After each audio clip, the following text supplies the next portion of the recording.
Hello, hello, hello, bonjour, bonjour. Bon lundi, bon matin pour ceux qui sont sur le fuseau horaire matinal. Bon après-midi pour ceux qui sont dans l'après-midi. Bienvenue à l'émission Les Clés du Succès. L'émission vraiment Les Clés du Succès où nous nous réunissons tous les lundis pour pouvoir ensemble partager, avoir les outils, les astuces pour pouvoir avoir une vie de réussite.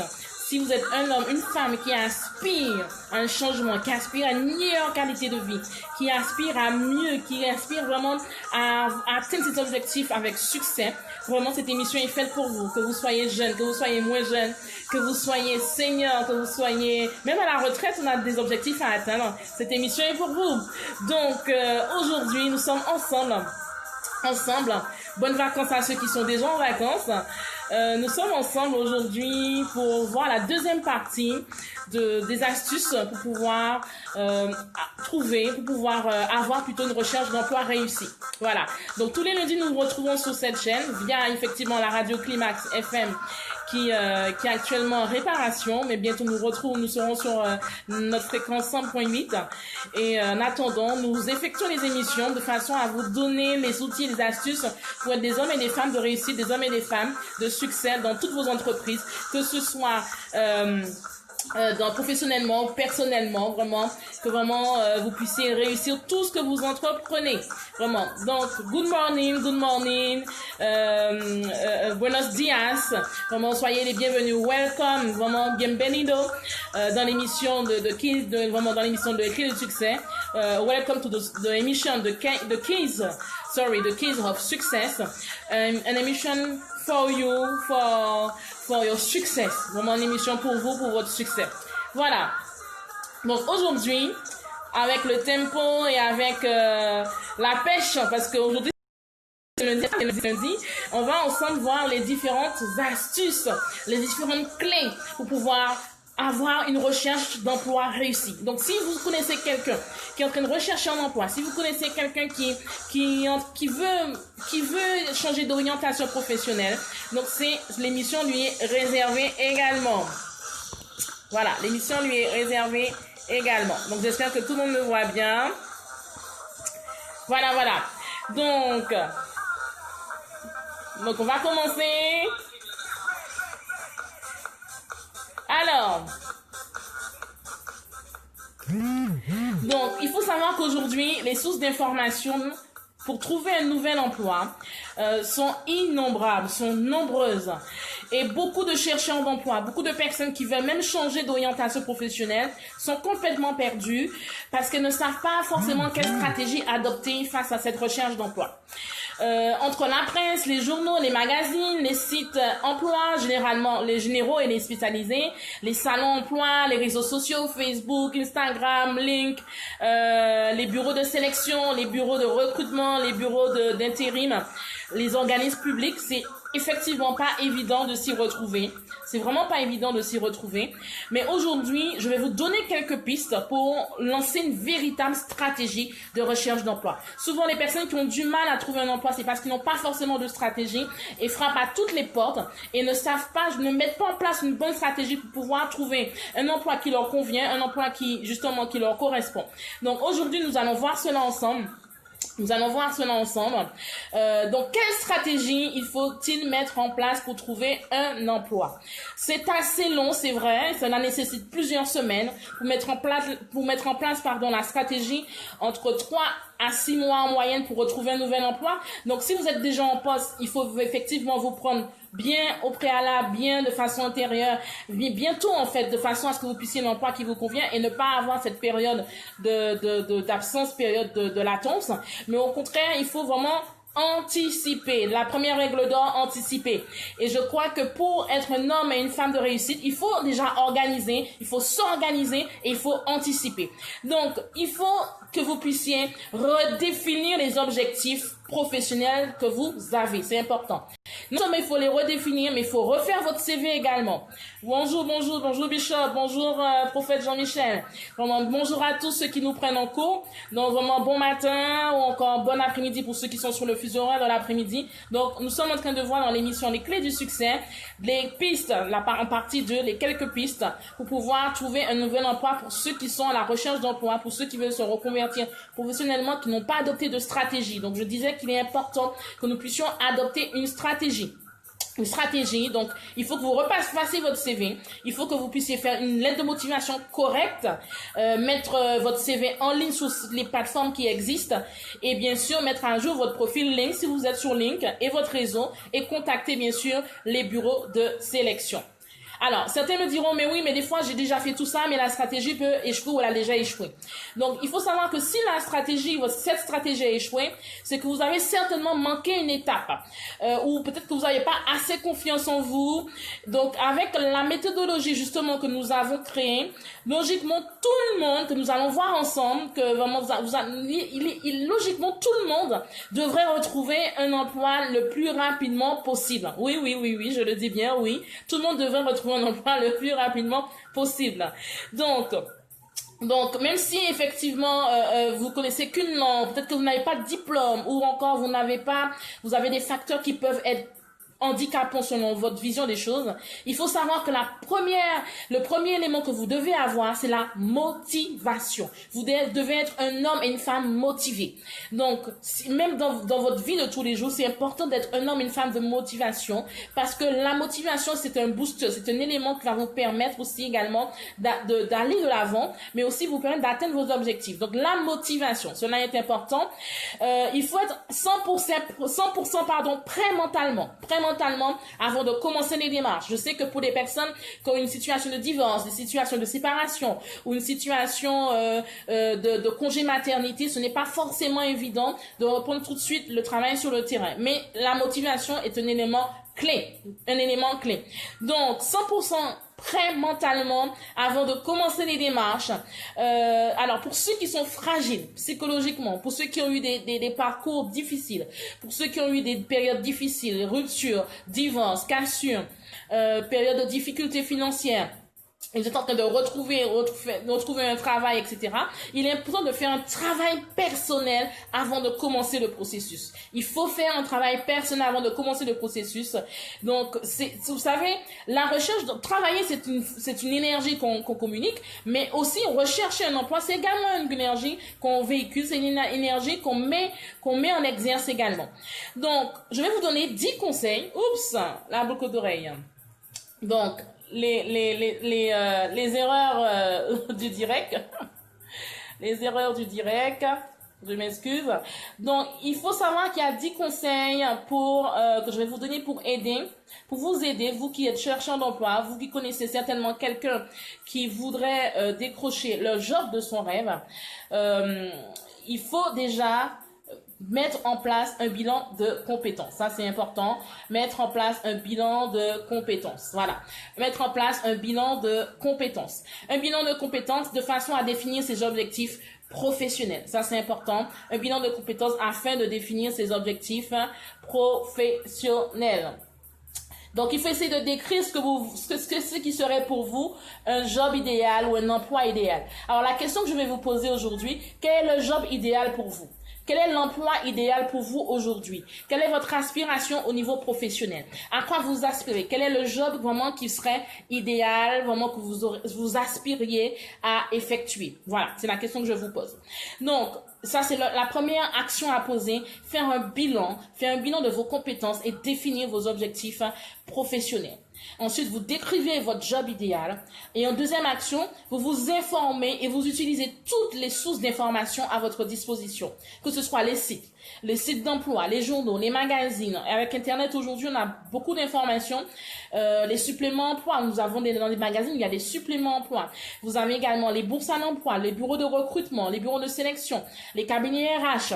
Vous avez les sociétés d'intérim, vous avez Google, les réseaux sociaux. Donc, ce sont des éléments que je vous donne aujourd'hui afin de vous aider à atteindre à atteindre votre recherche afin que votre recherche soit réussie. Ensuite, il faut vous inscrire sur Link. Alors, il y a des personnes qui n'aiment pas du tout Link, c'est vrai, mais Link s'est avéré être un réseau social, et je dirais même le premier réseau social professionnel en Belgique. Premier réseau social professionnel en Belgique, et vous verrez que il y a plus, si je ne me trompe, plus d'1 million d'inscrits, qui justement qui partagent leurs compétences, et vous pouvez être référé et vous pouvez retrouver un emploi de cette sorte. Ensuite, il faut placer en 5e action, placer votre CV en ligne sur les plateformes d'emploi généralistes et spécialisées en fonction du job que vous recherchez, en fonction de l'emploi que vous recherchez. Ensuite, vous suivez toutes vos candidatures au quotidien, bien sûr. Vous établissez un plan d'action sur plusieurs mois. Établir un plan d'action, cela est important. Établir un plan d'action. Par la suite, vous faites le suivi par rapport effectivement au mail, par rapport au CV que vous avez mis en ligne. Cela est important. Donc, il faut savoir qu'il est important de faire sortir son CV du lot. Ne soyez pas de ceux qui donnent des CV qui sont communs et qui ressemblent à tous les CV. Il faut faire sortir votre CV du lot avec de la couleur, avec une présentation originale, avec une présentation claire et structurée, avec des objectifs professionnels et des mots-clés. L'employeur regarde tout cela et rédige une lettre de motivation en lien direct avec la fonction que vous voulez occuper, la fonction que vous voulez postuler. Souvent, les individus créent des lettres de motivation, des CV, mais qui ne sont pas forcément en conformité et ne mettent pas en relief les compétences requises par rapport au poste. Certainement, vous étiez dans le commerce et aujourd'hui, vous l'êtes dans le milieu paramédical. Vous étiez vendeuse de vêtements et aujourd'hui, vous voulez être soignant ou infirmier ou je ne sais quoi. Et vous mettez tout votre cursus. Il est important que justement, que vous puissiez mettre en valeur les compétences que vous avez acquises par rapport à la fonction auquel vous postulez, à laquelle vous postulez, de façon à ce que l'employeur voit quelles sont les compétences que vous avez.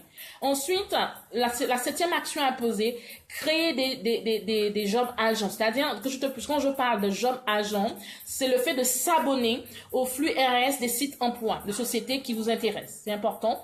Et il y a effectivement des sites en fonction des postes que vous voulez. Si vous avez une fonction de cadre, vous savez très bien qu'il y a le site APEC pour les directeurs, pour les cadres, et pour d'autres domaines aussi. Donc, vous recherchez en fonction du poste que vous voulez et par rapport à vos compétences. Ensuite, la 8e action, se préparer à l'entretien d'embauche. Préparez-vous à l'entretien d'embauche. Dites-vous aussi que qu'il y a des bons et des moins bons candidats. Il faut pas non plus se dire faut pas que vous puissiez avoir une pensée négative pour dire que vous n'êtes pas bon. Non, il y a dans tout recrutement, il y a des bons et des moins bons candidats. Il y a des bons et des moins bons recruteurs. Donc il faut vous donner donner le maximum de votre potentiel durant l'entretien d'embauche. Alors, je dirais même aussi également, ça a tendance à entrer en jeu dans la francophonie. Il est important de veiller à ce que vous publiez sur le web, de soigner effectivement votre identité, votre réputation numérique. Oui.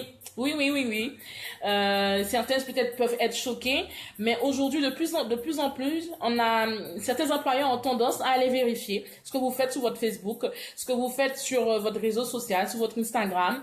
Quand vous posez une candidature, ils vont aller regarder qui vous êtes, qu'est-ce que vous publiez, et il y a des personnes, je fais une parenthèse, il y a des personnes qui étaient déjà en poste, qui se sont fait licenciés, pourtant ça concerne leur vie privée, parce qu'ils étaient en soirée ou parce qu'ils étaient dans une mauvaise posture sur des photos qu'ils ont publiées sur leur réseau social, et l'employeur a jugé bon de les licencier à cause de cela.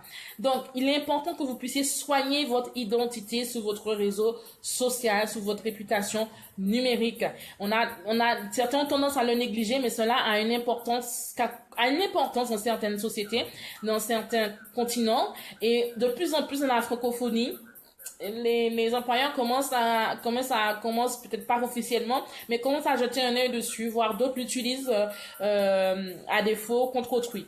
Donc, soyez joignable. Voilà. Quand vous postulez, soyez joignable. Prenez éventuellement un nouveau numéro de téléphone qui ne servira qu'à votre recherche d'emploi. Ça va éviter effectivement qu'il y ait toute perturbation lorsque votre téléphone sonnera. Alors, une astuce aussi également, avoir confiance en soi. Il est important que vous puissiez avoir confiance en soi. Avoir confiance en vous. De plus en plus, des personnes postulent, mais postulent pour postuler. Tu poses une candidature pour juste poser une candidature parce que tu as des charges à payer. Il est important que tu aies confiance en toi. Donc, il est important que chaque personne ait confiance en soi lorsqu'elle a postulé. Si, effectivement, vous avez décroché un premier rendez-vous, c'est que votre profil, effectivement, a un fort potentiel qu'elle puisse intéresser le recruteur, l'employeur. Mais par contre, si vous n'avez pas décroché le job, ne culpabilisez pas, au contraire. Je dirais, ce serait reculer pour mieux sauter. Donc, peut-être que vous ne correspondiez pas totalement au travail. Peut-être qu'il y avait une erreur dans votre CV, mais même si c'est une réponse négative, restez quand même positif en toute occasion. Restez positif. Donc, il est vrai que la recherche d'emploi, on est conscient de cela, nous sommes tous conscients de cela, quel que soit le continent, que vous soyez en Afrique, que vous soyez en Europe, que vous soyez en Asie, en Amérique, nous sommes tous conscients que la recherche d'emploi est souvent parsemé d'embûches. C'est vraiment un parcours qui est semé d'embûches, d'obstacles. Et il faut effectivement pas faire de faux pas. Et c'est pour ça qu'il est important de mettre toutes les astuces, tous les outils de votre côté de façon à ce que vous puissiez vraiment avoir cet emploi dont vous aspirez de façon réussie. Donc, il faut toujours être sur le qui-vive. Une opportunité d'emploi peut se présenter à vous à n'importe quel moment. Et c'est pour ça qu'il est important de ne pas négliger l'appellation également de votre adresse email. Certains ont des adresses email comme Poussin ou Chat7517 ou encore Dog, je ne sais pas moi, Dog15 yahoo.fr. Ça, si vous avez une adresse mail comme celle-ci, c'est vraiment une adresse que vous devez réserver pour votre vie privée. Mais il est important de préférer, comme vous avez une adresse mail qui vraiment où vous postulez, vous avez envoyé des candidatures, que vous puissiez préférer une adresse mail ou une appellation avec votre nom, votre prénom et bien sûr @gmail ou @hotmail ou @yahoo comme bon vous semble. Ce serait beaucoup plus sobre et beaucoup plus professionnel. De même, attention à votre message d'absence sur le répondeur de votre téléphone portable. Les styles de messages sur le répondeur. Salut, c'est moi. Je ne suis pas là. Laisse-moi un message. Je te rappellerai ou pas. Coucou. Ou vous êtes vraiment super jovial ou vous laissez une messagerie humoristique ou autre. Ce serait vraiment pour le cadre de vos amis, le cadre des personnes qui vous entourent. Mais dans le cadre d'employeur à employé, il est important d'avoir un message sobre, de porter une sobriété et de veiller à articuler lors de l'enregistrement de votre message qui sera du type, par exemple, bonjour, vous êtes bien sous le répondeur de Bernard Dupont, je ne suis pas disponible pour le moment, mais laissez-moi un message, je ne manquerai pas de vous rappeler, merci. Ça, c'est un exemple type pour vous faire comprendre que la portée du message vocal sur le répondeur a également une importance dans une recherche d'emploi. Pensez, et même pour ceux qui sont chefs d'entreprise, hein, si effectivement vous êtes chef d'entreprise, vous avez plusieurs entreprises à vos actifs, vous avez plusieurs sociétés que vous gérez, il est important d'avoir des messages professionnels, ne pas avoir des messages humoristiques ou des messages un peu bateaux qui vont soit repousser le client, soit porter à l'interrogation, ou encore ternir votre image, ou encore amener à l'interrogation par rapport à votre identité professionnelle. Il faut penser également, comme je disais tout à l'heure, à votre réputation sur la toile. On est beaucoup adeptes, je reviens là-dessus. Nous sommes beaucoup adeptes des réseaux sociaux, c'est vrai, cela est bon parce que sur les réseaux sociaux, on trouve de tout. On trouve des personnes, on trouve tout domaine d'activité, on trouve toute forme de publication, que ce soit bonne ou moins bonne. On parle d'actualité, on parle d'alimentation, on parle de tout. Vraiment, les réseaux sociaux, vraiment, c'est une source d'information où on parle vraiment de tout. Et il est important de faire vraiment réputation à la toile. Je reviens là-dessus, je l'ai dit tout à l'heure, mais je reviens là-dessus parce que il y a des personnes qui, je vous disais, qui se sont fait licencier par rapport à ce qu'ils diffusaient sur leur réseau social. Et de plus en plus dans la francophonie, on voit que beaucoup de personnes, même si ce n'est pas officiel, vont regarder avant de recevoir un candidat, quel est son profil, qu'est-ce qu'il diffuse, quelle est sa liste d'amis, voilà. Donc, essayez de restreindre l'accès à votre profil si vous n'êtes pas une personnalité publique. Alors, si vous êtes une personnalité publique et que vous représentez une entreprise, une association, ou que vous êtes personne d'une grande envergure, ça se comprend, bien sûr. Mais si effectivement il est préférable de vivre caché, bien sûr, et de veiller à restreindre l'accès de votre profil à votre liste d'amis uniquement. Évitez de mettre en ligne les photos de vos soirées ou de votre vie privée. De même que la photo de votre profil doit être, bien sûr, très sobre et non équivoque, politiquement correct, voilà. Une photo qui soit politiquement correcte. Aujourd'hui, comme je disais, beaucoup de recruteurs tapent effectivement le nom des postulants dans leur moteur de recherche pour voir à qui correspond cette personne, quelles sont ses activités, qu'est-ce qu'elle publie, quelles sont ses photos pour pouvoir mettre une image avant de recevoir la personne. Donc, le CV. Alors, on va parler du CV. Le CV qui a une grande importance. Vous savez tous, quand on veut rechercher un emploi, ne pas hiérarchiser. Ça, c'est important. Pour être lisible, l'erreur que beaucoup font, ils ne hiérarchisent pas. Et cela est très important. Pour être lisible, votre CV doit être structuré. Il doit être structuré. Et il faut veiller à ce que les informations que vous communiquez vraiment sont importantes, vous apparaissent en premier. Car le recruteur vraiment doit pouvoir justement repérer tout de suite vos atouts pour le poste, doit pouvoir repérer vos compétences, doit pouvoir repérer vos capacités, de façon à savoir si vous correspondez au poste. Donc, les CV standards, il faut savoir que ces CV sont standards, ils sont complètement directement mis aux oubliettes. Donc, le CV liste exhaustive où vous avez 2 pages écrites en tout petit aussi, c'est mis aux oubliettes. Le CV qui est bourré d'orthographe. Attention à l'orthographe, c'est important. Même si aujourd'hui, on envoie des SMS, on ne fait pas attention à l'orthographe. Mais quand vous envoyez un CV, faites attention à l'orthographe. Le CV rempli de fautes d'orthographe. Le CV qui fait 2 pages, qui est écrit en tout petit, qui a une longue liste qui raconte tout ce que vous avez fait depuis que vous avez commencé à travailler, à bannir. Le CV brouillon ou sale, à bannir. Le CV trop créatif ou original. Alors, ça peut passer pour certains métiers d'art. Ça passe pour certains métiers d'art. Ça passe également pour certains métiers de création comme graphiste, maquettiste, décorateur, designer. Donc, ça met en relief votre personnalité, votre identité. Mais il est important que vous puissiez vous démarquer. Démarquez-vous à travers votre CV. C'est important parce que la mise en page de votre CV doit être sobre, m'être démarqué en même temps et en même temps refléter plus ou moins votre personnalité. Et il est important justement que vous puissiez être le plus clair possible pour votre recruteur. Choisir une police de caractère lisible. Donc, comme police de caractère, vous avez Arial, vous avez Verdena, vous avez Times New Roman, vous avez vraiment pas mal de polices qui sont lisibles. Choisissez une police lisible et évitez les blocs de texte trop long, car effectivement, l'employeur lira les premières lignes et il ne mettra le reste aux oubliettes.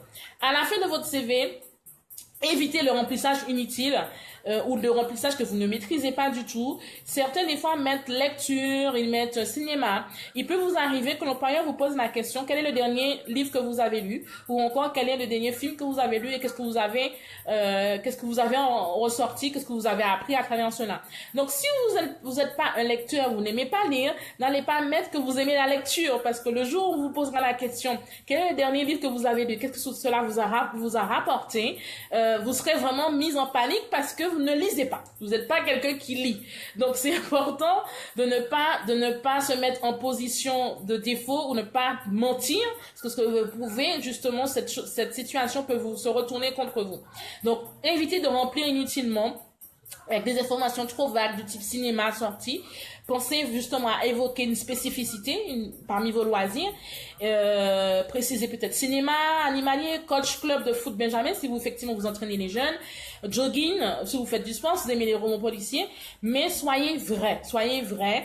Parce qu'effectivement, on peut vous poser la question sur si ce n'est pas vrai, bien sûr, sur votre littérature, sur votre passion sur la littérature, sur la lecture, et cela peut vous mettre en défaut, malheureusement. Donc, d'autres astuces, ne pas mentir. Là, on parlait de ne pas hiérarchiser, mais là, ne pas mentir. Il est des fois, pour certaines personnes, par rapport à leur manque d'expérience, par rapport à leur manque de compétences, par rapport à leur manque de diplôme, il y a des personnes qui veulent enjoliver leur CV pour paraître plus fort. Mais c'est une situation qui peut être risquée. Moi, j'ai connu des personnes comme ça dans ma fonction de directrice. des personnes, j'ai eu des CV aussi comme ça, où vous avez des personnes qui mettent toute une liste de fonctions qu'elles ont eues, toute une liste pour pouvoir enjoliver, pour pouvoir remplir le CV. Et c'est des fonctions qu'elles n'ont jamais occupées. Aujourd'hui, dans la francophonie, on n'a pas forcément l'exigence on n'a pas forcément l'exigence ou l'obligation d'appeler une personne ou encore d'appeler votre ancien employeur, je dirais, pour vérifier si vous dites la vérité, pour vérifier si effectivement vous avez travaillé dans cette structure, vous avez travaillé dans cet endroit. Mais il faut savoir que dans les pays anglophones, comme le Canada, comme aux États-Unis, c'est des pratiques fréquentes. Quand vous mettez ce que vous avez fait, là où vous avez postulé, là où vous avez reçu, la personne appelle, le recruteur appelle, le potentiel futur employeur appelle pour savoir si effectivement vous avez travaillé dans la structure précédente ou dans les structures précédentes, et elle vérifie quel était votre comportement, si vous étiez un bon élément dans cette structure, si vous êtes une personne de référence, si vous êtes une personne de confiance, si vous êtes une personne sur qui on peut compter, ou si vous êtes un voleur, si vous êtes un menteur, ou si vous êtes quelqu'un qui est complètement frivole et qui est léger. Donc, dans les pays anglophones, le Canada, parce qu'effectivement, je connais très bien Canada, États-Unis, on va vérifier si ce que vous apportez sur votre CV est une réalité ou si c'est un mensonge. Donc, n'essayez pas d'enjoliver votre CV. Ça peut être très très risqué pour vous. Certains exigeront par exemple également la photocopie du diplôme obtenu. Donc, si vous avez mis plein de compétences, plein de fonctions, plein de diplômes, sachez qu'on peut vous demander le diplôme obtenu. Je dirais même dans certains pays, c'est même obligatoire de vérifier le diplôme, parce qu'aujourd'hui, nous savons tous qu'il y a de plus en plus de personnes qui fraudent, qui créent des faux diplômes de façon à pouvoir travailler parce qu'elles n'ont pas forcément d'emploi et qui apprennent sur le terrain. Il y a de plus en plus, même dans la francophonie, de personnes qui créent des diplômes qui ne sont pas vrais, donc des faux diplômes qu'on les appelle, même dans le milieu médico-social, voire paramédical, même de santé, dans cette sphère, même dans d'autres domaines d'activité également, des personnes qui créent des faux diplômes et qui travaillent après sur le terrain, et on se rend compte qu'il y a eu un incident, 2 incidents, 3 incidents, voire plusieurs incidents, ou qu'il n'y a pas eu une prise en charge globale comme un bon professionnel devrait l'avoir. On se rend compte après recherche qu'effectivement cette personne n'avait pas un diplôme reconnu, c'était un diplôme qui avait été créé dans un pays étranger, et c'est là qu'on se retrouve en difficulté. Donc, n'essayez pas d'enjoliver votre CV. Soyez vrai, de façon à ne pas vous mettre dans une situation à risque, et sachez que arrangez-vous pour ce que vous dites dans votre CV soit une réalité, parce qu'on peut vous demander ce diplôme et ne pas fournir bien sûr de faux diplômes, de diplômes faits à l'étranger, de façon à trouver du travail dans les pays francophones. Ensuite, il faut savoir que si vous cherchez une fonction en fonction des structures, on peut vous demander de parler anglais, d'avoir un anglais fluide, d'avoir un anglais courant. Donc, il est important effectivement de tester votre anglais. On peut vous demander de tester votre anglais lors de notre quotidien de recrutement. Donc, préparez-vous à cela. Alors, une autre astuce encore, ne pas faire de fautes d'orthographe. Là, c'est rédhibitoire. Vous êtes un cadre, vous êtes un directeur, vous êtes dans un poste, vous aspirez à un poste de bureau, un poste de responsabilité. Il est important de ne pas faire de fautes d'orthographe. Même dans les autres postes également, ne faites pas de fautes d'orthographe. Demandez à quelqu'un de vous relire, quelqu'un qui a les compétences, quelqu'un qui a les compétences requises, de vous relire afin d'envoyer une lettre de motivation, un CV convenable et correct, sans faute dépourvu de faute d'orthographe. Pourquoi? Parce que le poste auquel vous aspirez, il y a des compétences rédactionnelles. Si vous aspirez à un poste où il y a des compétences rédactionnelles qui sont indispensables, il n'est pas normal qu'il y ait des fautes d'orthographe. Vous postulez à un poste où vos compétences de rédaction sont en priorité mises en avant, il est important de ne pas faire de fautes d'orthographe. Si effectivement vous postulez un poste de plombier, cela ne sera pas forcément pris en compte. Si vous postulez un poste de menuisier, cela ne sera pas forcément pris en compte. Si vous postulez un poste de jardinier, cela ne sera pas pris en compte. Mais si vous postulez un poste de secrétaire, d'assistant, de direction, de directeur, de directrice, de cadre ou autre, cela sera pris en compte. Parce qu'il y a des rapports à faire, parce qu'il y a des rapports d'activité effectués. Donc cela a une importance capitale. Donc, si vous n'avez pas une bonne plume, privilégiez les phrases courtes et les formulations simples, ou référez-vous à quelqu'un qui peut effectivement vous aider à travailler votre CV. Vous avez Internet, vous avez le téléphone, vous avez qui peut justement vous réajuster au niveau de l'orthographe. Il est important justement de soigner vraiment votre orthographe de façon à ce que votre candidature soit mise en valeur. Il s'agit d'une marque de respect envers votre interlocuteur. Un CV, une lettre de motivation qui est dépourvue de fautes d'orthographe est une marque de respect envers votre interlocuteur, surtout dans la francophonie, je le répète. L'absence de faute d'orthographe dans un CV et dans une lettre de motivation est une marque de respect envers votre interlocuteur. Alors imaginez-vous, surtout dans les pays francophones, vous envoyez un CV, une lettre de motivation, la personne lira, mais n'aura pas forcément envie de vous inviter à un entretien d'embauche, parce que votre CV, votre lettre de motivation est criblée et remplie de fautes d'orthographe. Donc, je sais qu'aujourd'hui, dans la société dans laquelle nous vivons, on fait de plus en plus moins attention aux fautes d'orthographe, mais c'est capital en fonction du poste auquel vous aspirez, en fonction vraiment de la structure où vous voulez travailler. Il est important de regarder à cela, même si c'est une fonction, des fois même, qui ne sont pas être forcément une fonction dans un bureau ou une fonction où votre rédaction est mise en avant, mais il est important justement que vous puissiez faire attention à cela, parce que vous avez des employeurs qui vont regarder à cela et qui vont vous pénaliser juste, peut-être que vous avez les compétences, certainement le poste vous correspond et vous avez les compétences requises, mais simplement pour cela, la personne vous disqualifiera à cause de cet élément. Alors, l'autre point, savoir se vendre. Il y a des personnes qui ne savent pas se vendre, qui ne savent pas se mettre en valeur. Quand je parle de se vendre, je parle de se mettre en valeur. Il faut adopter un style positif. Bien sûr, avec le sourire, vraiment vous le mettre en avant. Il faut bannir les formules. On m'a demandé d'heures ou il a fallu que. Il faut vraiment préférer plutôt dire j'ai entrepris de, j'ai participé à. Il faut vraiment mettre en avant vos stages, il faut vraiment mettre en avant vos jobs saisonniers, même vos projets associatifs, si vous êtes actif ou dynamique dans une association, même si elle est cultuelle, ou même si elle est caritative, même si l'association elle est à dominance humanitaire ou caritative ou autre, mettez en valeur votre responsabilité au niveau des projets associatifs ainsi que vos expériences à l'étranger. Ça a une importance également.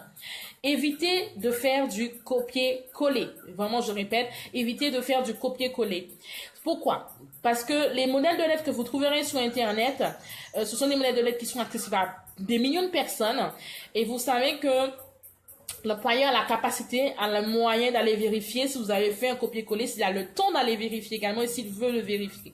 Il est important de personnaliser votre lettre, d'expliquer pourquoi vous voulez vous postulez, pourquoi vous présentez votre candidature, pourquoi elle serait pertinente, pourquoi ce poste auquel vous recherchez et pourquoi justement quel est votre profil pour répondre aux attentes du recruteur.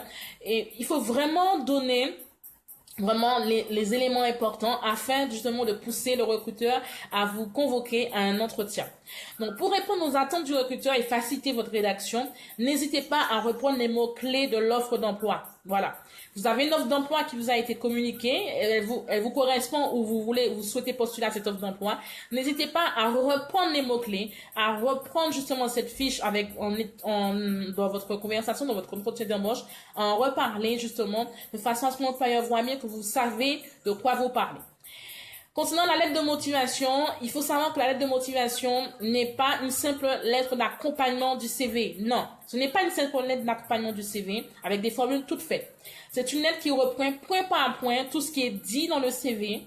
Ce n'est pas une lettre d'accompagnement justement du CV avec des formules toutes faites.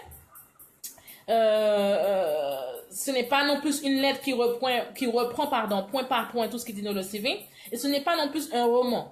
Du tout. Donc, il faut être précis, concis, et sur une seule page, votre lettre de motivation devrait tenir. Alors, ce n'est pas non plus une biographie, n'est-ce pas? Donc, la lettre de motivation n'est pas une biographie. L'employé n'a pas besoin de savoir tout ce que vous avez fait dans votre vie. Il faut parler de l'entreprise, il faut expliquer pourquoi vous serez l'élément clé, l'élément motivateur, l'élément rebooster pour cette future entreprise auquel vous aspirez de travailler.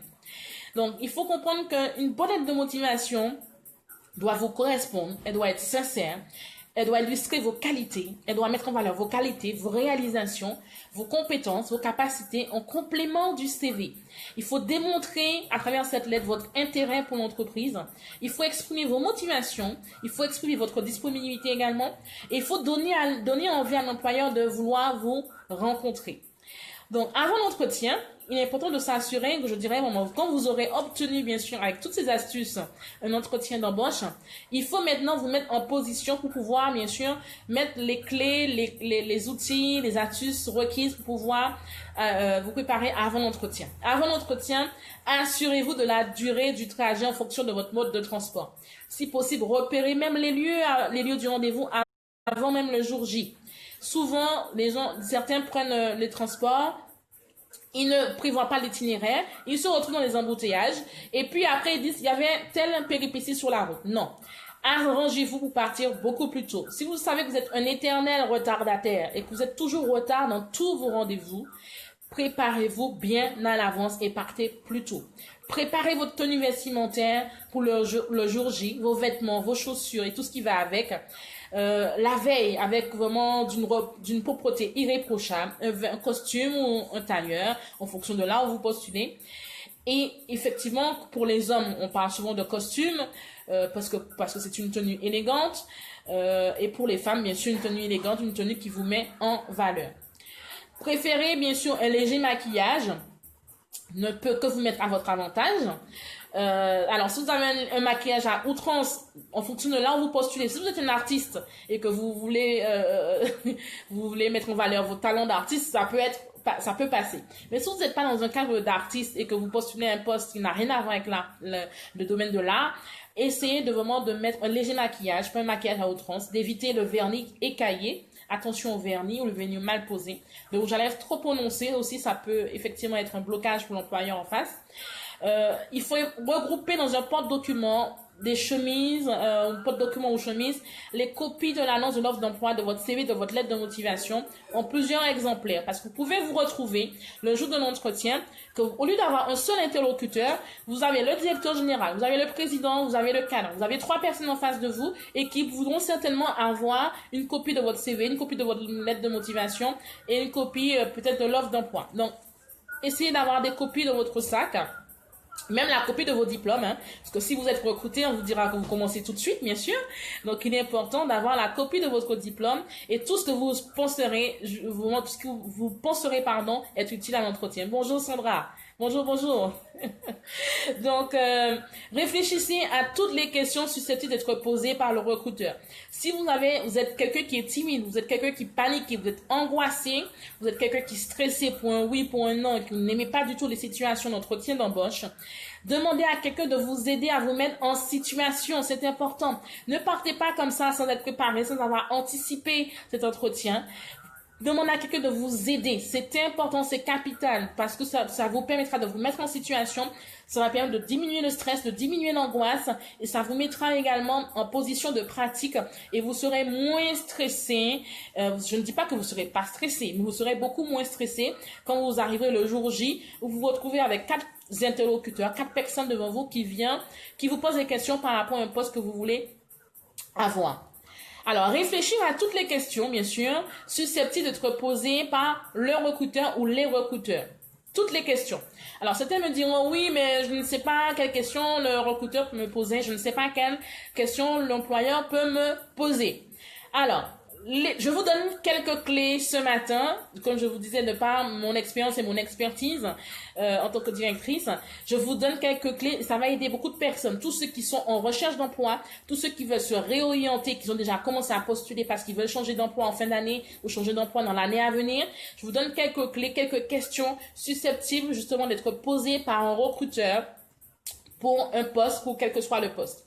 Alors, l'une des premières questions qu'un recruteur peut vous poser, qu'est-ce qui vous a poussé à envoyer votre dossier de candidature? Ça, c'est l'une des questions qu'on peut vous poser. Alors, il faut savoir qu'à cette réponse, quand vous donnez votre réponse, à la réponse à cette question, il faut vous montrer que vous n'avez pas postulé à ce poste par hasard. Il arrive que des personnes postulent à des postes juste par hasard parce qu'ils ont besoin de travail, ils ont besoin de payer des factures. Ne montrez pas à votre futur recruteur ou à votre futur potentiel employeur que vous avez postulé par hasard. Non. Il faut reprendre les différents éléments qui vous motivent dans l'annonce. Faut utiliser l'offre d'emploi, donc l'annonce, je dirais. Faut utiliser les différents éléments de façon à démontrer votre motivation, de façon à démontrer justement les motivations, mais aussi les missions, l'activité de l'entreprise et l'environnement du travail, et expliquer en quoi justement elles correspondent à vos objectifs. Quand vous démontrez à l'employeur que vous connaissez l'entreprise, que vous connaissez les valeurs de l'entreprise, que vous avez déjà une connaissance des activités qui se déroulent au sein de l'entreprise et vous connaissez les missions de cette entreprise, ce ne sont que des points en plus pour vous, ce ne sont que des points pour vous démarquer par rapport à d'autres personnes qui ne se sont pas préparées en amont, et ce ne sont aussi ce n'est que du bonus, pour vous, de façon à démontrer justement que vous avez une connaissance. Vous avez peut-être pas une maîtrise, mais vous avez une connaissance de l'entreprise à laquelle vous postulez, et vous connaissez également justement la vision, la mission, là où l'entreprise va. Donc ça ne peut que vous démarquer. Souvent, les candidats ne savent pas répondre à ce type de questions. Ensuite, la deuxième question qu'on peut vous poser: que savez-vous de notre entreprise?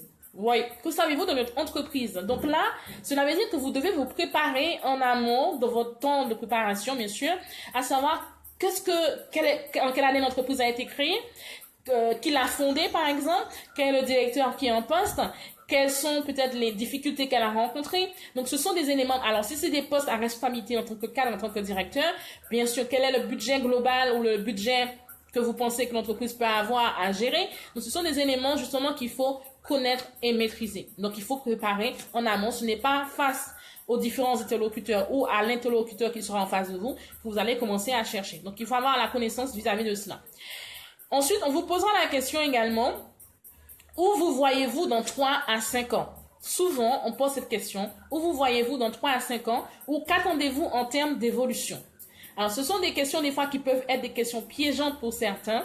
Il faut faire attention à votre réponse. Si vous savez que dans 3 à 5 ans que vous avez l'intention de constituer une famille, d'avoir un enfant, il faut faire attention à ce que vous dites, parce que ça rentre en jeu. L'employeur prend en considération ce type de réponse. Si l'employeur cherche une personne qui sera là sans avoir de congé maladie, ce qui arrange souvent les employeurs, sans avoir bien sûr une interruption volontaire par rapport à X ou Y raison, l'employeur voudra toujours privilégier quelqu'un qui a l'objectif de rester en poste sans pour cela s'arrêter parce qu'elle a un autre projet en parallèle, en prévision. Donc, il est important justement de vérifier de ce que vous allez apporter comme réponse. Il faut savoir que le recruteur, il juge ici votre intérêt. Il juge votre intérêt à faire carrière. Il juge votre intérêt à faire carrière dans ce poste, et il peut juger de la solidité de votre motivation à long terme. Donc, la réponse à cette question va déterminer votre motivation à long terme et va déterminer votre intérêt à faire carrière ou pas dans la structure. Il faut expliquer également justement lors de votre réponse comment vous vous voyez évoluer de façon professionnelle. Alors, faites attention à ce que justement cette évolution ne soit naturellement possible avec le métier auquel vous postulez. Ça, c'est important. Si vous savez que vous êtes un agent, je prends un simple exemple, vous savez que vous postulez un agent de service hospitalier et que dans quelques années, vous savez que vous voulez passer un concours pour être aide-soignant et que par la suite, vous voulez passer un concours pour être infirmier. Il faut savoir que si vous vous étalez, bien sûr, vos éventuels projets, et que si cet recruteur recherche un agent hospitalier pour 10 ans ou pour 5 ans, il va forcément privilégier quelqu'un qui voudra et qui ne lui annoncera pas qu'il a l'ambition justement d'évoluer en tant qu'aide-soignant ou en tant qu'infirmier. Donc c'est important de vérifier, de vous préparer et d'anticiper ce que vous allez répondre. Alors l'autre question qu'on peut vous poser: parlez-moi de vous. Voilà, parlez-moi de vous. Donc c'est pour ça qu'il est important de se préparer avant le jour J. Quand vous dit de parler de vous, On ne nous demande pas de parler uniquement de vous sans rapport avec l'emploi.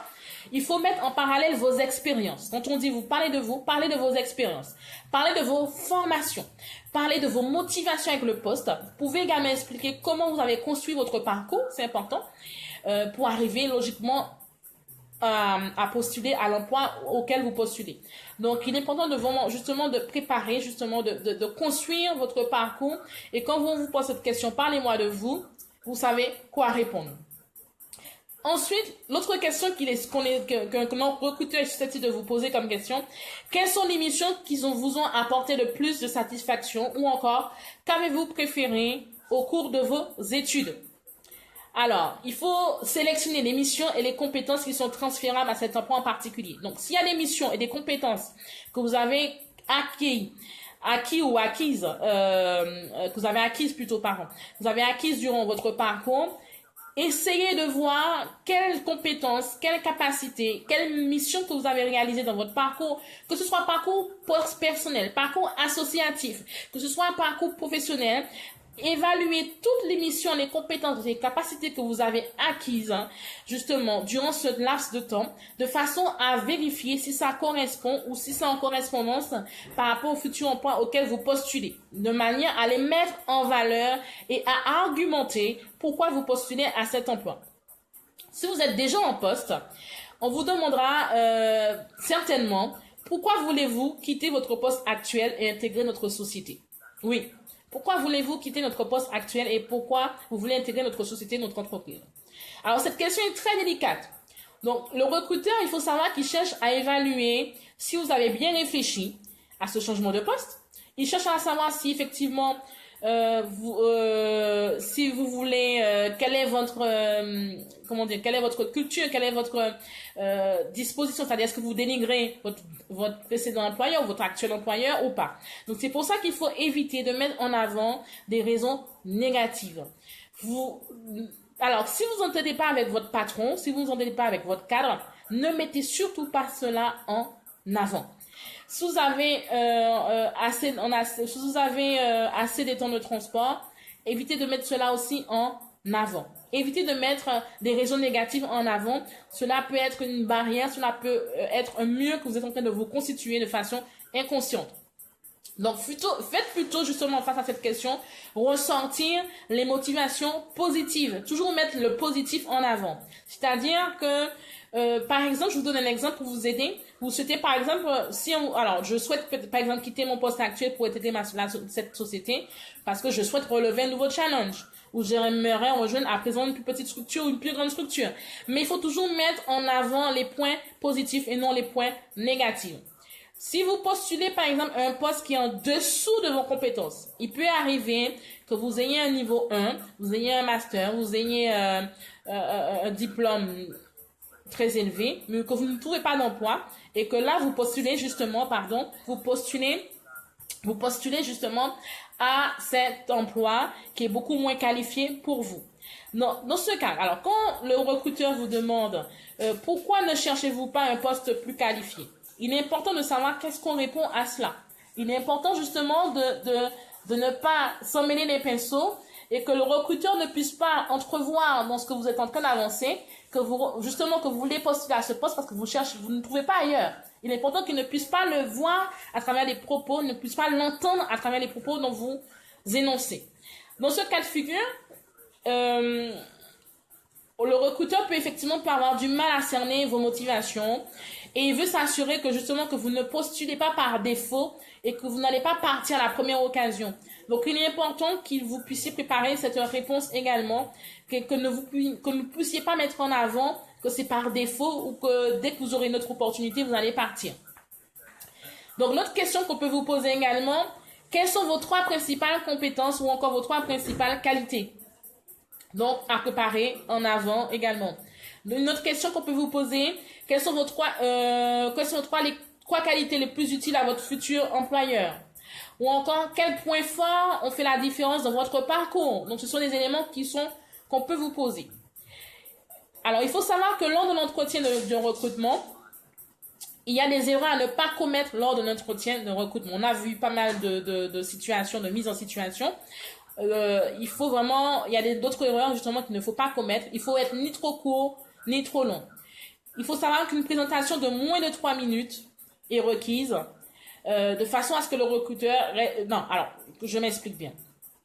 Une présentation de moins de 3 minutes, le recruteur restera sur sa faim. Si par contre vous faites plus de 10 minutes, il y a de fortes chances qu'il décroche. Donc il faut trouver un équilibre dans votre présentation quand il vous demande de parler de vous. Voilà. Ensuite, il faut éviter de réciter une leçon. Si certains candidats, des fois, semblent être pris au dépourvu, d'autres ont minutieusement préparé leur discours et ont l'impression que tout a été appris par cœur, il faut faire attention à tout cela. Parce que quand vous récitez une leçon, alors en face, on a l'impression que vous avez appris une leçon, vous avez non seulement appris la leçon, mais par cœur, et ça démontre qu'en fait, vous n'avez pas confiance en vous, et que ça démontre également un manque de présentation, un manque de spontanéité dans votre présentation. Donc, soyez le plus équilibré et le plus à l'aise, d'où l'intérêt d'anticiper, de se préparer avant le jour J. Ensuite, certains ont tendance à répéter le contenu de leur CV ou vous répétez le contenu de votre CV. Ne pas répéter le contenu de son CV. Cela est important. Lorsqu'un recruteur reçoit un candidat, il a au moins, normalement, lu le CV qui est en face de lui. Normalement. Il est donc inutile de passer en revue tous vos diplômes, toutes vos expériences professionnelles. Il vaut mieux faire un tri et sélectionner dans votre parcours les éléments les plus pertinents au regard du poste que vous convoitez, auquel vous aspirez actuellement. Alors, une erreur à éviter également, parler de généralité et oublier des exemples concrets. Alors, au lieu d'entendre une liste d'expériences, il est important que vous puissiez faire entendre au recruteur en face de vous. Il est important que vous puissiez le faire entendre de détailler, c'est-à-dire que vous détaillez 2 ou 3 expériences clés en donnant des exemples concrets sous l'environnement de travail, n'est-ce pas? Donc, en parlant de quelles ont été vos réalisations, quels ont été vos objectifs atteints. Donc, ce sont des éléments justement qu'il faudra justement mettre en valeur. Ensuite, arriver en retard. Alors, comme je disais tout à l'heure, pour les éternels retardataires, il faut vous préparer en avance. Ne pas arriver en retard à un entretien, parce que qu'importe votre excuse, même si vous avez un accident, qu'importe votre excuse, arriver en retard à un entretien peut s'avérer éliminatoire. Même à un examen. Hein. Donc, arriver en retard à un entretien peut s'avérer éliminatoire. Essayez de partir le plus tôt possible. Même si vous partez 2-3 heures avant, mais au moins, vous êtes moins stressé. Vous êtes déjà sur place. Vous pouvez déjà préparer vos éléments dans la voiture ou dans un arrêt de bus là où vous êtes de façon calme. Mais n'arrivez pas en retard parce que ça peut être une marque de manque de respect. Ça peut être vraiment pris de façon irrespectueuse et ça peut être même voire éliminatoire. La personne peut vous dire que ce n'est plus la peine, elle n'a pas besoin de vous voir de nouveau. L'autre élément à prendre en compte, l'autre élément également à prendre en compte, méconnaître l'entreprise visée. Ça veut dire quoi? Ça veut dire qu'il faut éviter de méconnaître l'entreprise auquel vous postulez. Ça c'est important également. Un entretien, ça se prépare. Donc, il faut vous renseigner, comme je l'ai dit précédemment, vous renseigner sur la taille de l'entreprise, sur le chiffre d'affaires, sur les produits qu'elle commercialise, sur les futurs projets. Il est important de savoir tout cela. De savoir tout ce qui est en lien avec votre future fonction. Évitez de manquer d'humilité. Alors, le fait de proclamer que vous êtes un excellent manager, que vous avez suivi des modules de management de 2 heures, que vous êtes bilingue, que vous avez passé vos dernières vacances dans un pays étranger risqué, il est important de savoir qu'il faut faire vos preuves. Il faut faire vos preuves, même si vous sortez d'une grande école, même si vous sortez d'une haute école d'études, il faut faire vos preuves. Alors, quand on est en entretien, il est bon de poser des questions aux recruteurs. Oui. Il est bon de poser des questions aux recruteurs. Si vous sortez dans l'entretien, que vous n'avez aucune question à poser, cela peut être vu de manière péjorative. Donc, pour clôturer un entretien, il est bon de poser des questions aux recruteurs. Donc, préparez vos questions, anticipez vos questions. Donc, c'est pour ça que je vous parlais de préparation d'anticipation. Il est important de vous préparer. C'est pas là qu'il faut réfléchir à quelles questions vous allez poser. Il faut préparer les questions que vous allez poser au recruteur. Il n'y a pas que vos paroles qui sont analysées lors de l'entretien d'embauche. Il faut savoir que les recruteurs jugent votre attitude, ils jugent votre intérêt pour l'entreprise, ils jugent votre façon de vous tenir, ils jugent votre comportement, ils jugent votre posture, et il faut éviter bien sûr certains gestes. Alors, vous savez que quand vous allez en entretien de recrutement, évitez d'avoir une poignée de main molle, c'est mal vu. Évitez d'avoir une poignée de main molle. Évitez d'avoir les bras croisés. Les bras croisés, c'est un signe de repli, c'est un signe de protection, et cela dénote que vous avez une volonté de ne pas dialoguer avec votre interlocuteur. C'est l'interprétation qu'on donne à cela. Évitez d'avoir la main devant la bouche. Il faut savoir que parler avec les doigts sur les lèvres ou la main en opposition avec la bouche interpellera toujours le recruteur. Le candidat est soit en train de mentir, soit il est en train de masquer la vérité. Là, je vous donne des clés, vraiment des clés, des astuces pour vous aider à vraiment avoir un entretien d'embauche réussi. Ce ne sont pas des clés qu'on donne, ce sont des clés qu'on donne dans les hautes écoles, dans les hautes écoles de management, dans les grandes écoles de management, ou encore dans les hautes écoles les grandes écoles ou les hautes études de direction. Ce sont des clés que je vous donne ce matin de façon à vous aider, de façon que vous puissiez être des candidats non seulement qui seront démarqués, mais qui aussi vous allez réussir votre entretien. Donc, évitez d'avoir la main sur la bouche. Donc, je vous disais que ça peut être connoté comme si vous essayez de mentir, comme si vous essayez de masquer la vérité. Évitez d'avoir le regard fuyant ou trop insistant. Tous les professionnels de recrutement vous le diront, il n'y a rien de pire que le candidat qui fuit la confrontation du regard. L'interlocuteur vous parle, mais vous regardez vos chaussures, vous regardez votre sac, vous regardez derrière lui, vous êtes vraiment dissipé, voire léger. Cette attitude peut froisser votre interlocuteur. Et en plus, ça peut démontrer une profonde gêne. Alors, si vous avez un regard très fixe également, ça peut ne pas non plus être apprécié en fonction de la personne qui est en face de vous. Car avoir un regard fixe peut traduire une assurance trop prononcée. Et alors, il y a des recruteurs qui vont apprécier justement parce qu'ils recherchent une personne qui a de l'assurance, mais ça peut être aussi mal vu face à une personne justement qui n'aime pas du tout qu'on le confonde avec un regard trop prononcé. Ensuite, évitez d'avoir les coudes sur le bureau. Les coudes sur le bureau, il faut savoir qu'en entretien, l'espace réservé au candidat se limite à la chaise sous laquelle il est assis.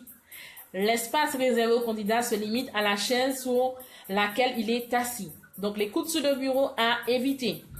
L'utilisation du téléphone portable aussi à éviter. Le téléphone portable n'a aucune raison d'être allumé pendant un entretien. Vous devez être à 100% disponible pour votre interlocuteur. Ça peut être mal interprété, à moins que avant le début de l'entretien, vous lui dites que vous attendez un appel très très important en justifiant pourquoi, mais ça peut effectivement ne pas être apprécié. Évitez de mâcher un chewing-gum. Alors, tout comme le téléphone portable, le chewing-gum peut être également très mal perçu. Ça peut être marqué comme une forme d'irrespect. Voilà. Alors, être avachi sur un siège. Vous êtes comme ça, avachi. Oui, je donne l'exemple pour vous montrer, bien sûr, parce que peut-être que vous n'avez pas forcément comprendre le terme. C'est-à-dire que vous n'êtes pas en bonne position de posture parce qu'il y a une posture à avoir. Quand vous allez en entretien d'embauche, vous avez une posture à avoir, vous avez une façon de vous mettre, de s'asseoir, une façon pour que vos pieds soient posés. Ce sont des éléments que si vous ne faites pas ce genre d'études, vous ne savez pas forcément. Donc, ne soyez pas avachi sous votre siège. Votre manière de vous tenir assis peut être le comportement le plus révélateur pour un professionnel des ressources humaines. Il existe 1001 positions assises, donc les plus appropriées lors de l'entretien, c'est de se tenir bien droit, bien sûr, être calé au fond de sa chaise, donc être vraiment calé au fond de sa chaise, être bien droit, se tourner bien en face, alors, en fonction de pas croiser les jambes, donc certains ont tendance à croiser les jambes, mais ce n'est pas bien vu, ne pas croiser les jambes, poser les mains sur les cuisses, avoir les pieds bien à plat, et éviter tout geste d'anxiété, vous grattez, vous touchez, voilà, tout ça. Il faut éviter tout cela. Le fait que vous savez pas vous mettre les mains, ou peut-être que vous vous mordez les lèvres parce que vous êtes stressé, vous jouez avec votre stylo, ça arrive des fois, hein, sous l'effet du stress, de la panique, on n'aime pas ce genre de situation, on joue avec le stylo, on tape du pied, on tape de la main, on se gratte, on se caresse les cheveux ou la cuisse.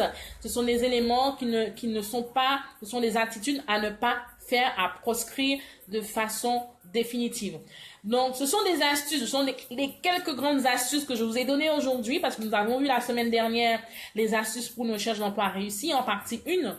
Mais là, par rapport à des commentaires, par rapport à des demandes de conseils que j'ai reçues en message privé, donc j'ai voulu, pour aider plusieurs, approfondir pour vous aider, vous qui recherchez un emploi, ou vous certainement qui voulez vous reconvertir de façon professionnelle et que vous allez certainement passer des entretiens d'embauche bientôt. Il est important justement d'avoir tous ces éléments en main, toutes ces astuces en main, de façon à réussir sa recherche d'emploi et de pouvoir acquérir le poste ou la fonction auquel on aspire. Voilà. Donc, si vous avez des questions, bien sûr, c'est parce que les questions ne manquent pas. Si vous avez des questions, c'est le moment de les poser en live, en direct. Si effectivement vous hésitez, parce que vous êtes timide, n'hésitez pas à me contacter en message privé ou en message personnel. Et si vous voulez une consultation, si vous voulez avoir de plus d'informations, n'hésitez pas à me contacter. Je vous donnerai le numéro de téléphone ou me contacter. Et on pourra ensemble en parler. Je pourrai vous donner quelques clés, quelques outils encore, les approfondir encore à nouveau. Donc voilà, donc les clés du succès, une émission qui est dédiée à tous, à tout un chacun, moins jeunes, seniors, même ceux qui sont à la retraite, toute personne qui aspire à atteindre ses objectifs, c'est le but de l'émission, hein, vous aspirez à atteindre vos objectifs, vous aspirez à une meilleure qualité de vie, vous aspirez à réussir ce que vous entreprenez, que ce soit au niveau personnel, que ce soit au niveau professionnel. Nous voyons ici, dans le cadre de cette émission, tout en parallèle, bien sûr, avec la radio Climax, qui est vraiment l'un de nos partenaires avec qui vraiment je collabore, et qui actuellement est en mode réparation suite à un sinistre. Donc l'émission continue avec les réseaux sociaux en parallèle, mais nous allons reprendre bientôt. Mais ça ne vous empêche pas justement d'être là, d'être actif, d'être dynamique, de poser vos questions, d'être présent et de pouvoir acquérir ces astuces et ces outils dont justement je vous fais part, qui vont vous aider à être des hommes et des femmes à succès, des hommes et des femmes de réussite, parce que beaucoup de personnes veulent réussir dans la vie, mais malheureusement elles n'ont pas forcément le cadre ou l'environnement ou des personnes clés qui pourront les aider, les pousser, les booster, vraiment les stimuler à entrer dans cette phase de réussite, dans cette atmosphère de réussite. Pour pouvoir réussir, c'est un processus. Il faut savoir que la réussite est un processus. Et il faut savoir que la réussite, le succès, est différent en fonction de chacun. C'est tellement vous qui êtes connectés, vous avez l'ambition d'acheter une maison, d'autres ont une ambition d'acheter une voiture, d'autres ont une ambition de changer de profession, d'autres ont envie de créer une entreprise. Vous avez des ambitions qui sont différentes les uns les autres. Et il faut savoir que la réussite n'est pas une solution magique. Ça demande des efforts, ça demande du travail, ça demande de correspondre à certains standards par rapport au milieu ou au continent ou par rapport au pays dans lequel nous sommes.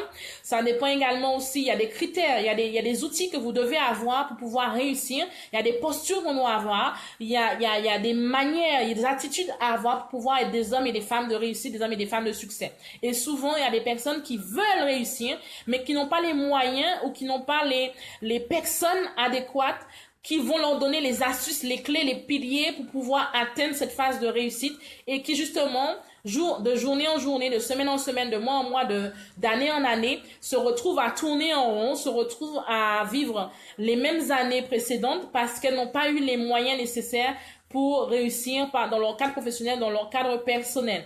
Donc c'est pour ça que cette émission vous est consacrée et que si vous connaissez quelqu'un qui a besoin justement d'avoir ces clés, qui a besoin d'avoir ces outils, invitez cette personne, partagez l'émission, faites-lui en part. Et si vous avez besoin également justement d'avoir un approfondissement personnel parce que vous hésitez à faire part de votre difficulté par rapport à votre cadre personnel, votre cadre professionnel, contactez-moi. Il y a des personnes via la radio qui m'ont contacté après par téléphone parce qu'elles ne voulaient pas passer à la radio ou elles ne voulaient pas qu'on entende leur voix parce qu'elles auraient pu être reconnues et expliquer leurs problématiques. Donc, c'est vraiment l'émission vous est dédiée, quel que soit votre âge, quelle que soit votre orientation, quel que soit votre domaine d'activité. Simplement, vous avez envie de réussir, vous avez envie de changer de qualité de vie, vous aspirez à une meilleure qualité de vie, vous voulez vraiment tout ce que vous touchez, vous voulez réussir là-dedans, vous avez les outils et je me mets à votre disposition parce que je suis justement une amie qui veut votre succès.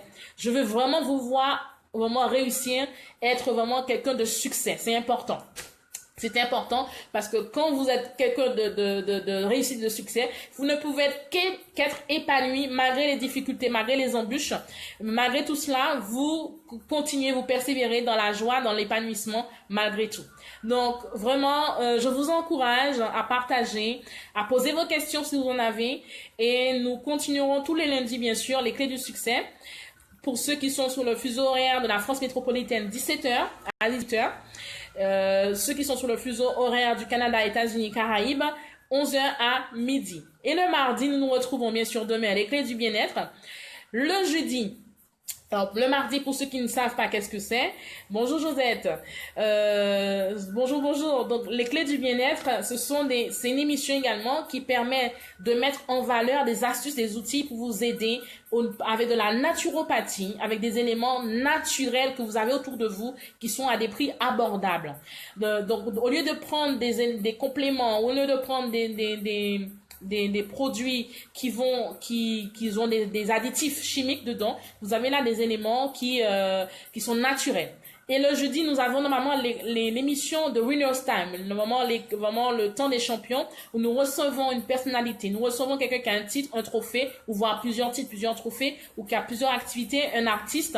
Nous avons reçu plusieurs personnalités, plusieurs artistes avec plusieurs casquettes, même un champion du monde que nous avons reçu en discipline de body painting. Et nous allons recevoir des champions de haut niveau bientôt, dès que la radio sera remise en place. Donc, soyez connectés, soyez vraiment connectés à cela et qui vous donneront, pas en une heure bien sûr, mais qui vous donneront leur parcours et qui vous donneront les différentes astuces, leur expertise pour vous aider à réussir ce que vous entreprenez. Et le vendredi, nous avons l'émission Le Nouvel Espoir, qui est une émission spirituelle avec des valeurs chrétiennes, à caractère chrétien, ou si vous avez envie de prier, si vous avez envie d'être encouragé, reboosté, vous avez perdu votre feu, vous avez perdu votre envie d'être dans la présence de Dieu, vous avez envie d'être enseigné, vous voulez grandir avec Dieu, vous voulez aller de l'avant, c'est le vendredi, vraiment dans l'émission Le Nouvel Espoir. Vendredi dernier, nous avons passé un moment merveilleux dans un temps de prière, parce qu'il y avait des gens qui avaient besoin de ce temps pour pouvoir continuer la marche. Il y a une personne qui m'a témoigné de la Martinique qu'elle a été bénie. Et vraiment, mettez vos témoignages, mettez vos commentaires, parce qu'il y a des personnes qui sont bénies à travers le monde, des personnes qui sont à des milliers de kilomètres en Afrique, en Australie, en France métropolitaine, en Europe, en Belgique, en Suisse, partout dans le monde. Vraiment, partagez, mettez vos commentaires. De toute façon, ça va fortifier et aider ceux qui en ont besoin. J'ai reçu des messages depuis la Martinique me disant « Waouh, j'étais bénie par le moment du vendredi, le Nouvel Espoir. J'étais fatiguée, j'en avais marre spirituellement, je voulais tout claquer. Mais ne serait-ce que la participation à la prière, j'ai été reboostée, j'ai reçu le feu, j'ai reçu le baptême du Saint-Esprit, j'ai été renouvelée et Dieu m'a vraiment régénérée et vraiment je continue, je persévère malgré tout. Donc vraiment, soyez au rendez-vous le vendredi également. Donc vous voyez, il y a une prise en charge globale, une prise en charge personnelle, professionnelle, spirituelle. Donc vraiment, tous les éléments vous sont donnés pour pouvoir réussir dans la vie. Toutes les astuces vous sont données pour pouvoir atteindre vos objectifs.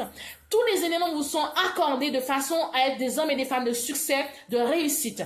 Donc, et je crois que vous l'êtes, et quelle que soit l'embûche, le parcours que vous avez eu à traverser, ne perdez pas courage, soyez encouragés, persévérez, et sachez que là, vous aurez vraiment la motivation, si vous l'avez perdu, et vous aurez les astuces, les clés pour vous aider à avancer, parce qu'il est important d'avancer et de ne pas piétiner, de ne pas stagner, de ne pas procrastiner, mais au contraire d'avancer, de persévérer et de réussir.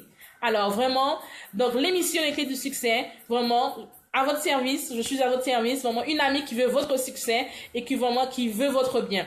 Donc je vous encourage, passez une excellente semaine, un excellent lundi pour ceux qui continuent la journée, pour ceux qui la terminent, une bonne soirée et je vous dirai à demain pour ceux qui ont l'habitude de nous suivre et si vous connaissez quelqu'un, partagez, sachez qu'elle ne ressortira pas. Cette personne que vous allez inviter, cette personne qui viendra à cette émission ne ressortira pas comme elle est entrée parce que vraiment elle sera pleinement satisfaite et elle aura tous les outils et les astuces dont elle aura besoin. Donc voilà, bon lundi, voilà, bye bye.